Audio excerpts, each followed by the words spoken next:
Assalamu alaikum wa rahmatullah. I've always been taught that Islam rejects racism, that all people are exactly the same and they are differentiated by taqwa. But recently I've come across widespread claims that Arabs are inherently superior, not just in lineage or language, but by their very nature. Some even claim that this is consensus, or the consensus of Ahlul Sunnati wal Jama'ah. They cite a hadith from Sahih Muslim in which they say, I heard Allah's Messenger ﷺ saying, verily Allah granted eminence to Kinana, and from amongst the descendants of Ismail, He granted eminence to the Quraysh, and amongst Kinana. And He granted eminence to Banu Hashim amongst the Quraysh, and He granted me eminence from the tribe of Banu Hashim.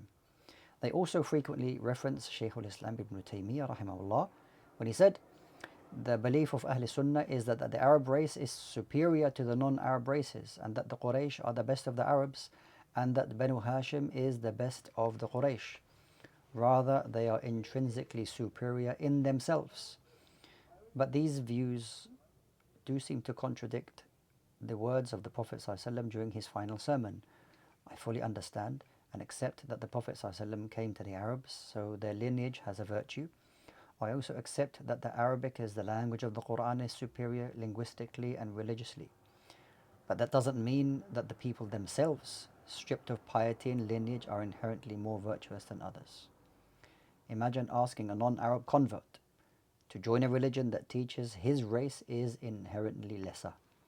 Perhaps I'm being too sensitive, but surely you can see why this is or could be disturbing. Absolutely. So let us state what Allah subhanahu wa ta'ala tells us in the Quran. Inna akramakum indallahi atqakum. The best of you is the one, or the most honored in front of Allah Jalla wa ala, is the one who has the most taqwa, without differentiation. The final sermon of the Prophet sallallahu alaihi wasallam, that there is no virtue of the Arab over the non-Arab and the non-Arab over the Arab, which is clear. What these narrations are specifically talking about, and is clear to make very, very clear, is that, and we know that Allah subhanahu wa ta'ala even distinguished between the prophets. Distinguished between the prophets.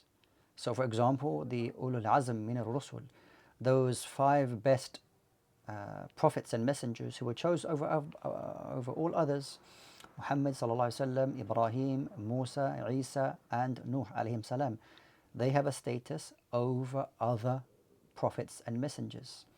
Some of them are Arab, some of them are non-Arab.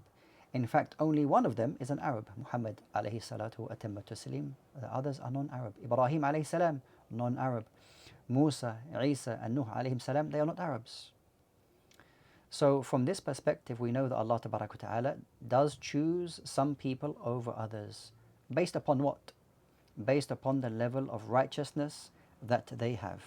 Now, the hadith that you mentioned, that the Prophet ﷺ says that Allah subhanahu wa ta'ala granted eminence or chose Kinana from the descendants of Ismail, and then from Kinana there was Quraysh, and then from Quraysh there was, and it goes down gradually until the Prophet ﷺ is chosen.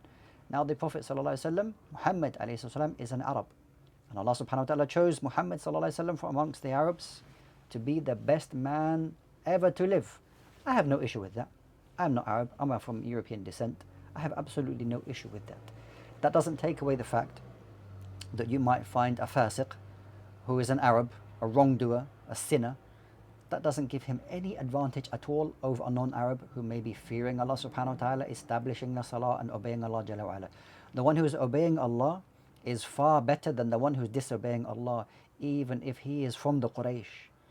In fact, there were uncles of the Prophet ﷺ from Banu Hashim themselves. They earned the hellfire. They were disbelievers.